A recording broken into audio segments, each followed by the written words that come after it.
వీక్షకులందరికీ నమస్కారం. జూలై నెలలో వృశ్చిక రాశి వారికి ఏ విధమైనటువంటి ఫలితాలు కలగబోతూ ఉన్నాయో ఈ వీడియో ద్వారా తెలుసుకునేటువంటి ప్రయత్నం చేద్దాం. ముఖ్యంగా ఈ మాసంలో ఈ రాశి వారికి ఉన్నటువంటి గ్రహస్థితిని కనుక పరిశీలన చేస్తే 13వ తారీఖు వరకు 6వ స్థానంలో కుజుడు అనుకూలంగా ఉన్నారు. అలాగే 17వ తారీఖు వరకు అష్టమ రవి దోషం ఉంది. 17వ తారీఖు దాటాక ఆ రవి అష్టమ దోషం కూడా పోతుంది. ఇక సప్తమంలో గురుడు పూర్ణమైనటువంటి శుభగ్రహం, ఆయన పరిపూర్ణమైనటువంటి శుభ ఫలితాలు ఇస్తూ ఉన్నారు. అర్ధాష్టమ శని దోషం ఉన్నది, శనేశ్వరుడు కొంత ప్రతికూలంగా ఉన్నారు. పంచమంలో ఉండేటువంటి రాహు యొక్క స్థితి, ఈ రాహువు పంచమంలో అంత అనుకూలించే గ్రహం కాదు. ఇక బుధ శుక్రులు చంద్రుడు అడపదడప కొంత యోగిస్తూ ఉన్నా కూడా ప్రధానంగా ఈ మాసంలో గురుబలం మీద మాత్రమే ఆధారపడి ముందుకు వెళ్ళవలసినటువంటి పరిస్థితులు వృశ్చిక రాశి వారికి ఉన్నాయి. ముఖ్యంగా రాజదర్శనం, ఆరోగ్యం, గాంభీర్యం, గాత్రపోషణం సప్తమంలో గురుడు ఉన్నప్పుడు మనందరికీ కూడా తెలిసినటువంటి విషయమే. ఆయన యొక్క దృష్టి ఈ రాశి మీద పడుతుంది. ఆ ఒక్క శుభదృష్టి చాలు. జాతకంలో కానీ గోచారంలో కానీ గురువు యొక్క దృష్టి పడితే చాలు, సమస్తమైనటువంటి దోషాలు కూడా తొలగిపోతాయి. లక్షమేకంతు దోషానాం గురు కేంద్ర వ్యపోహతి అంటూ ఉన్నది ముహూర్త భాగం. అంటే గురుడు గనక కేంద్రాల్లో ఉంటే లగ్నాత్తు లక్ష దోషాలు పోగొడతాడు.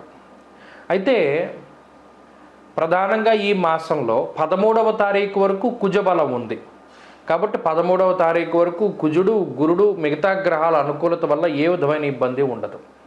13వ తారీఖు దాటాక కుజుడు సప్తమంలోకి వస్తారు. సప్తమంలో కుజుడు గురుడితోటి కలవడం వల్ల కూడా అదంత ప్రతికూలమైనటువంటి స్థితి ఉండదు. ఈ రాశి వారి మీద అంత చెడు ప్రభావం ఉండదు. కానీ ఎప్పుడైతే గ్రహయుద్ధం జరుగుతుందో, కుజగురులు ఒకే నక్షత్ర గతులైనప్పుడు, రోహిణీ శకట భేదనం చేసినప్పుడు కుజుడు మాత్రం అప్పుడు కొంత ఈ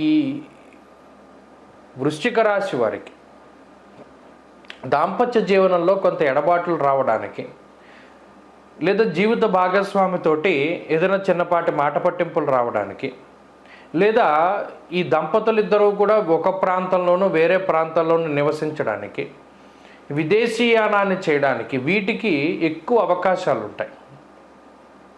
ఇంకొక విషయం ఏంటి అంటే 17వ తారీఖు వరకు అష్టమ రవి దోషం ఉన్నప్పుడు దుర్దోష శత్రు సంవాద గమనాగమనం వ్యధ. ఈ 17వ తారీఖు వరకు రవి అష్టమంలో ఉంటారు కాబట్టి జూలై 17 వరకు కూడా కొంత నిరాశ, నిస్సత్తువ, ఆత్మవిశ్వాసం అనేటువంటి దాన్ని అంత ఇదిగా లేకుండా కోల్పోతూ ఉండవలసినటువంటి పరిస్థితులు, అలాగే శరీరంలో కొంత నీరసము, నిస్సత్తువ అనేటువంటి ఆవహిస్తూ ఉండడము, లేదా ఏదైనా ఒక పని చేయడానికి బద్ధకిస్తూ ఉండడం లాంటి అంశాలు ప్రధానంగా కనబడుతూ ఉన్నాయి. అయితే ఈ గ్రహస్థితిని దృష్టిలో పెట్టుకున్నప్పుడు ఆర్థికంగా ఉండేటువంటి పరిస్థితులు చూస్తే అవి సాధారణంగానే ఉన్నాయి. అనగా ఆర్థికంగా ఎంతైతే ధనం మీకు అవసరం ఉంటుందో అంత ధనాన్ని, అలాగే ప్రతి నెల మీ చేతికి అందేటువంటి ధనాన్ని మీరు సంపాదించుకోగలుగుతారు.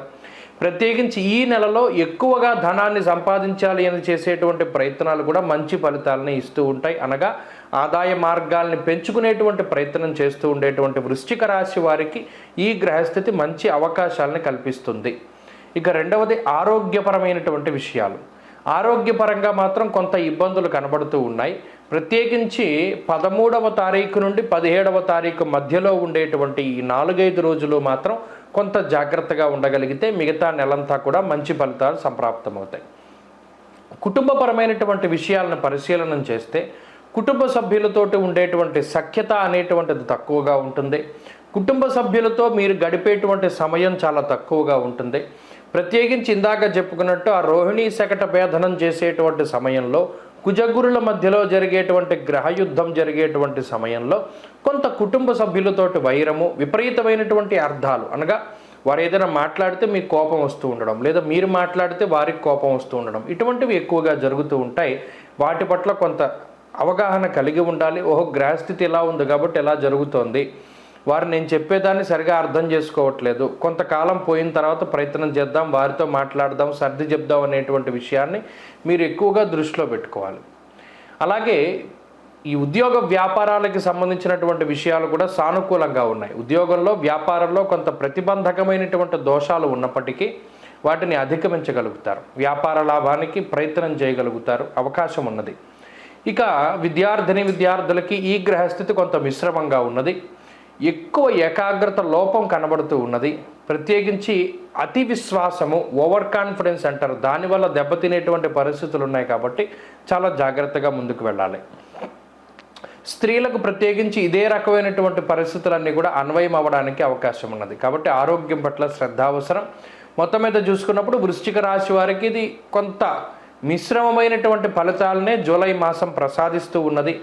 మరింత మంచి ఫలితాల కోసం వృశ్చిక రాశి వారు ఎక్కువగా కూడా సుబ్రహ్మణ్య ఆరాధన చేస్తూ ఉండాలి.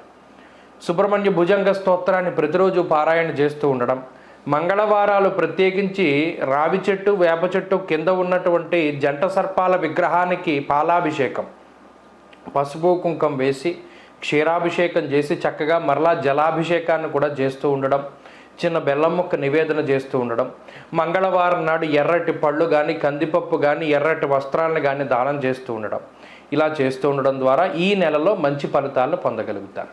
స్వస్తి. ఓం శ్రీమాత్రే నమః. వీక్షకులందరికీ నమస్కారం. వారాహి అమ్మవారు అంటే ఎవరు, ఎలా ఆవిర్భవించారు? మనందరికీ వారాహి అమ్మవారు అంటే ఆమె రూపము, ముఖము, వర్చస్సు, అలాగే అమ్మవారు చేత్తో పట్టుకునేటువంటి ఆయుధాలు, హలము, నాగలి, ఇటువంటివన్నీ మనకి కనబడుతూ ఉంటాయి.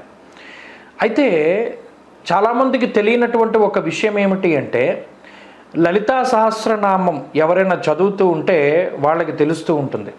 మనం సాధారణంగా శంకర భగవత్పాదులు కానీ లేదా మరి ఏ ఇతరత్ర భగవత్ స్వరూపులైనా సరే ఒక దేవతని స్తుతించేటప్పుడు ఆపాద మస్తకం స్తుతిస్తారు. అంటే పాదాల దగ్గర నుండి తలకాయ వరకు కూడా వారి యొక్క ఆ స్తుతి, అంటే వారి యొక్క స్థితి ఏ విధంగా ఉన్నది, వారు ఇన్ని హస్తాలు కలిగి ఉన్నారు, లేదా వారు ఈ రకంగా ఉన్నారు, ఆ రకంగా ఉన్నారని కింద నుండి పైకి వర్ణన ఉంటుంది. కానీ లలితా సహస్రనామంలో అలా ఉండదు వర్ణన.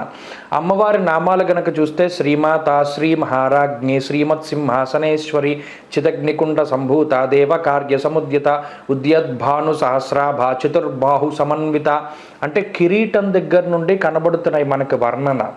అంటే అక్కడ మీరు గమనించవలసిన విషయం ఏంటి అంటే, చిదగ్నికుండ సంభూత, చిదగ్ని. చిదగ్ని అంటే ఏంటంటే సచ్చిదానంద స్వరూపమైనటువంటి పరమాత్మ యొక్క తేజస్సు ఏదైతే ఉన్నదో అది చిదగ్ని. ఆ అగ్నిగుండం అంటే పరమాత్మ యొక్క తేజస్సు. ఆ తేజస్సు నుండి ఉద్భవించినటువంటి లలితాదేవి అగ్నిగుండం నుండి పైకి వచ్చింది. పైకి వచ్చినప్పుడు మొట్టమొదటగా ఈ కిరీటము, కన్నులు, లేకపోతేనేమో కనుబొమ్మలు, ముక్కు, నోరు, ఇలా కిందకి అమ్మవారి యొక్క స్వరూపాన్ని లలితా సహస్రనామం వర్ణన చేస్తూ ఉంటుంది. అలా చేసినప్పుడు ఈ అమ్మవారు ఆవిర్భవించినప్పుడు అమ్మవారితో పాటు మరో ఇద్దరు దేవతా స్వరూపాలు కూడా చిదగ్నికుండంలోంచి బయటకు వచ్చాయి. ఒక అమ్మవారు అంటే లలితాదేవి ఆమె మధ్యలో ఉండగా ఆమె యొక్క కుడి చేతి వైపు మంత్రిని పరిసేవిత. మంత్రిని అంటే రాజ్యశ్యామలాదేవి. ఇప్పుడు మన మాతంగి అంటారు, ఉచ్చిష్ట చాండాలి అంటారు, రాజ్యశ్యామల అంటారు, మాతంగి అంటారు. ఇలా ఏ పేరు పెట్టి పిలుచుకున్నా అమ్మవారు శ్యామలాదేవి ఆమె యొక్క కుడి పక్కన, అలాగే ఇంకొక దేవత వారాహి అమ్మవారు లలితాదేవి యొక్క ఎడమ వైపుగా ఉంటారు. ఇది చిదగ్నికుండంలోంచి ఉద్భవించినటువంటి దేవతా స్వరూపాలు. ఈ ముగ్గురే సృష్టి, స్థితి, లయాలకి సంబంధించినటువంటి జ్ఞానం లేదా క్రియ, ఇచ్ఛాశక్తి, జ్ఞానశక్తి, క్రియాశక్తి. అంటే అమ్మవారి యొక్క సర్వసైన్యాధ్యక్షురాలైనటువంటి శ్యామలాదేవి, లలితాదేవి, అలాగే వారాహిదేవి. అందుకనే మీరు గమనించండి, గుప్త నవరాత్రులు లేదా అమ్మవారికి సంబంధించిన నవరాత్రులు వచ్చినప్పుడు ముఖ్యంగా శ్యామలా నవరాత్రులు వస్తాయి. అలాగే ఆశ్వీజ మాసంలో అమ్మవారి శరన్నవరాత్రులు వస్తాయి. ఆషాఢ మాసంలో గుప్త నవరాత్రులు వస్తాయి. ఈ మూడే వస్తాయి. మిగతా దశమహావిద్యలకి సంబంధించినటువంటి నవరాత్రులు ఎక్కడా కనబడవు. ఎందుకు రావు అంటే ఈ ముగ్గురు దేవతలే చిదగ్నికుండ నుండి బయటకు వచ్చినటువంటి ఇచ్ఛాశక్తి, జ్ఞానశక్తి, క్రియాశక్తి స్వరూపాలు. అందుకనే శ్యామల నవరాత్రులు ఉంటాయి, ఆశ్వీజ నవరాత్రులు ఉంటాయి, అలాగే వారాహి నవరాత్రులు ఉంటాయి.